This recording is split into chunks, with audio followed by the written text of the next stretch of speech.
The golden lights of Hollywood shimmered with an unparalleled intensity as the audience settled into their seats within the grand studio. There was a palpable energy in the air, a mixture of nervous excitement and the sweet scent of hope that always accompanied the filming of the most famous game show for couples. This was the stage where secrets were playfully revealed and where the strength of newly formed bonds was put to the ultimate test under the watchful eyes of millions. The announcer's voice boomed through the hall, his tone filled with the classic showmanship that had defined an era of entertainment. He welcomed the viewers to the Newlyweds game, a spectacle of love and laughter that promised to explore the intricate dynamics of four different couples who had recently embarked on the journey of marriage. The first couple to grace the stage was Juliana and Dale McCants. They walked down the aisle with the fresh glow of a honeymoon still lingering in their eyes, having said their vows only 2 months ago. Their steps were synchronized, a testament to the early stages of a lifelong partnership. Following them were Kathy and Brian Cortez, a couple who had celebrated their union 6 months prior. They brought a sense of playful confidence to the stage, their smiles radiating the comfort of half a year spent sharing a home and a heart. The third couple, Amy and Tyler Burke, had made their commitment official exactly 12 months ago. 1 year of marriage had given them a sturdy foundation, and they looked at each other with a knowing gaze that spoke of many shared memories and internal jokes. Finally, Connie and Donald Noble took their places. They were the veterans of the group, having exchanged their sacred vows 14 months ago.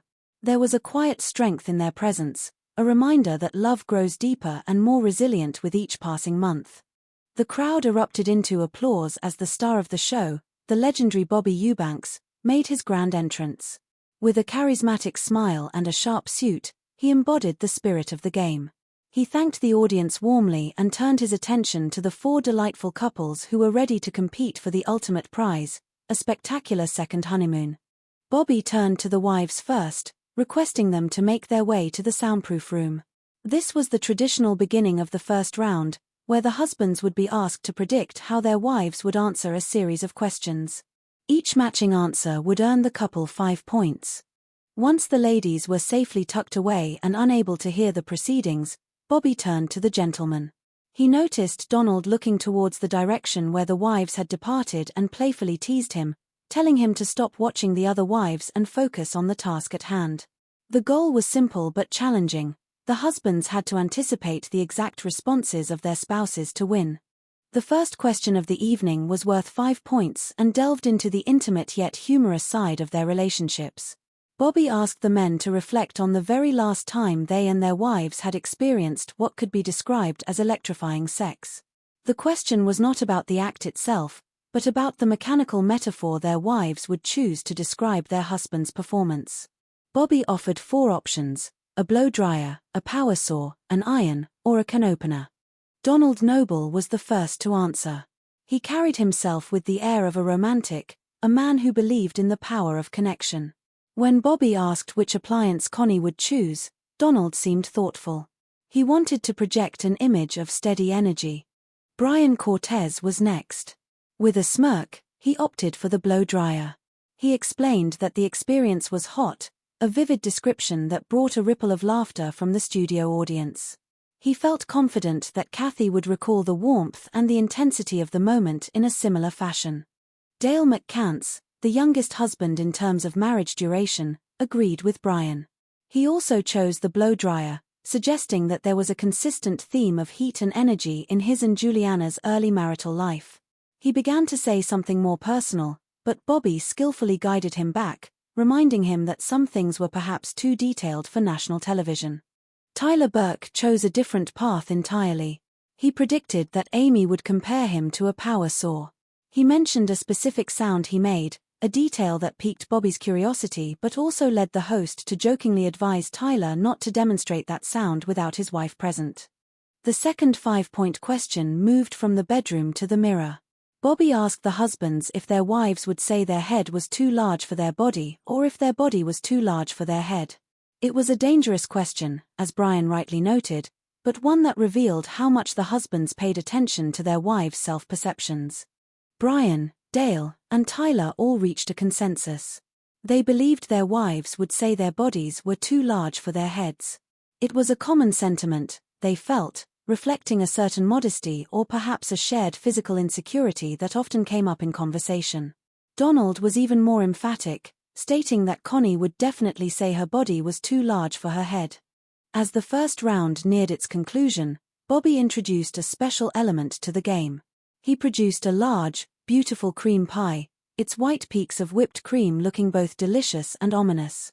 He posed a hypothetical scenario. If he were to offer each wife $50 in cold, hard cash to humiliate her husband by putting that pie in his face on national television, would she do it or would she politely decline? The responses from the husbands were telling. Dale was certain that for $50, Juliana would not hesitate to make him look like a fool. He joked that he would be the biggest fool there was. Tyler went even further, suggesting that Amy might not even require the $50 to seize such an opportunity for a prank. Brian also felt that Kathy would toss that pie in a heartbeat. Donald, however, remained the lone defender of his wife's restraint. He insisted that Connie would most definitely politely decline. He believed she would never want to make a fool of him in front of a national audience, though he did admit, with a wink, that she could do that at home anytime she pleased. After a short break for messages, the wives returned to the stage, and the moment of truth arrived. Bobby reunited the couples and began to check the predictions. He started with the question about the electrical appliances. Amy Burke was the first to speak. When asked which appliance Tyler acted like, she chose the iron. She explained that it was hot, but her answer did not match Tyler's prediction of a power saw. The audience laughed as Bobby imitated the sound of a saw, but the match was not made. Juliana McCants was next. She chose the blow dryer, which was a perfect match for Dale's prediction. They earned their first 5 points, their faces lighting up with the joy of being in sync. Kathy Cortez, always full of energy, claimed that their intimacy was always electrifying. However, she chose the power saw as her metaphor, while Brian had predicted a blow dryer. Brian tried to argue his case, mentioning the heat and the blowing, but no points were awarded. Finally, Connie Noble spoke. She chose the blow dryer, explaining that their own blow dryer at home often went out or had a short circuit. This led to a humorous exchange about potential remedies for a malfunctioning appliance. Unfortunately for Donald, he had predicted she would say power saw, so they remained without points for that question. The game moved to the question about body proportions. Juliana confirmed that she felt her body was too large for her head, matching Dale's prediction and earning them another 5 points. Kathy also agreed that her body was too large for her head, giving her and Brian their first 5 points. When it was Connie's turn, she surprised everyone by saying she felt her head was too large for her body. This contradicted Donald's confident prediction that she would say the opposite. The disagreement was handled with humor, but the points eluded them once again. Amy Burke rounded out the question by agreeing her body was too large for her head, matching Tyler's prediction. Then came the centerpiece of the show, the cream pie challenge. Bobby held up the 4 $50 bills and asked the women if they would take the money and smash the pie into their husbands' faces. Amy was the first to agree, stating she would smash it without a second thought. Juliana, laughing at the sheer fun of the situation, also agreed to do it. Kathy was more than happy to accept the $50 for the pleasure of the prank. Each of their husbands had predicted this, earning the couples more points. The tension rose as Bobby turned to Connie. Donald had predicted she would politely decline. Bobby reminded her that she could have the $50 and the satisfaction of the prank, or maintain her husband's dignity. Connie, with a mischievous glint in her eye, decided to go for it. She smashed the pie into Donald's face, taking the $50 but costing them the points since Donald had predicted she would decline. As Donald sat there, covered in cream, the audience roared with laughter. It was a moment of pure, wholesome entertainment, showing that even a pie in the face can be a gesture of playful love. After another commercial break, the roles were reversed. The husbands were sent off stage to clean up and wait, while the wives were asked to predict their husbands' answers. These questions were now worth 10 points each. Bobby asked the ladies where on their husbands' bodies they hoped they would fill in just a little bit. Juliana and Amy both chose the chest, suggesting their husbands could use a bit more muscle or bulk in that area. Connie, looking at Donald's slender frame, chose his waistline, saying she had been trying to fatten him up. Kathy had a more specific request. She wanted Brian to fill in his head with hair. She revealed that he used to have long hair and they had called him Pocahontas, a nickname that stuck in the minds of the audience. The next question was a humorous hypothetical. Bobby asked the wives which of their husband's male friends would be most responsible if the husband decided to come out of the closet the next day. Amy chose a friend named Kaiser, noting his slightly feminine side. Connie chose Greg, a longtime friend from school. Kathy chose Gary, who apparently also called Brian by his nickname. Juliana chose a friend named Michael, describing him and Dale as huggers and slappers who were very close. Finally, Bobby asked a bonus question worth 25 points. It concerned a simple household staple, a peanut butter and jelly sandwich. Since no one makes it with exactly equal amounts, he asked if the husbands preferred more peanut butter or more jelly. Connie said Donald preferred more jelly because of his sweet tooth.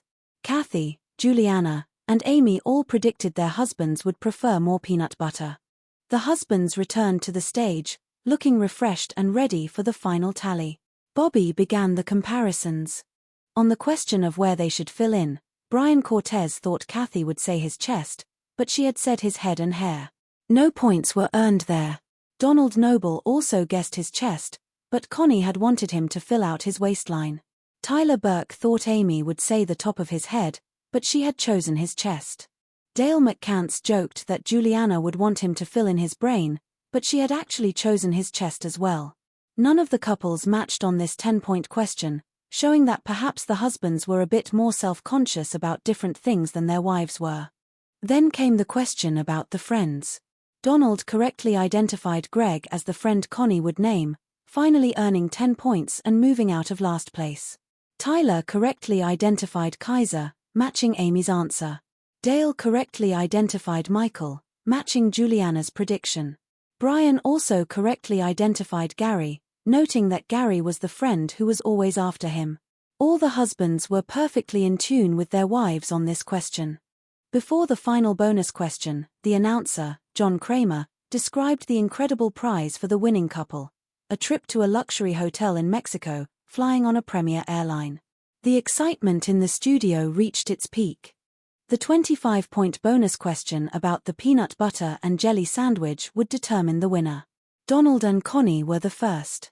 Donald guessed more jelly, which matched Connie's answer perfectly. They ended the game with 35 points. Tyler and Amy were next. Tyler guessed more peanut butter, matching Amy's answer and bringing their total to 45 points, taking the lead. Brian and Kathy were the third couple. Brian guessed more jelly, but Kathy had said more peanut butter.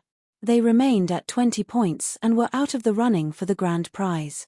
The final decision rested with Dale and Juliana. They had 25 points already. If Dale guessed correctly, they would have 50 points and win the game. Dale confidently chose more peanut butter. Bobby looked at Juliana's card. She had indeed said more peanut butter. The audience erupted into cheers as Dale and Juliana were declared the grand prize winners. They had proven to be the most in tune with each other, their 2-month marriage off to a spectacular start. Bobby Eubanks congratulated all the couples, thanking them for their spirit and their willingness to share their lives with the world. As the credits began to roll and the music played, the couples embraced, some still laughing about the pies and the silly nicknames. It was a day filled with laughter, a celebration of the small, quirky details that make every marriage unique. In the heart of Hollywood, love had taken center stage, proving that whether it is a question of electrical appliances or sandwiches, the most important ingredient is always a good sense of humor and a genuine connection. Bobby Eubanks waved goodbye to the camera, his signature smile a final blessing on a show that had once again brought joy and inspiration to viewers everywhere. The lights dimmed, but the warmth of the stories shared would remain long after the studio was empty.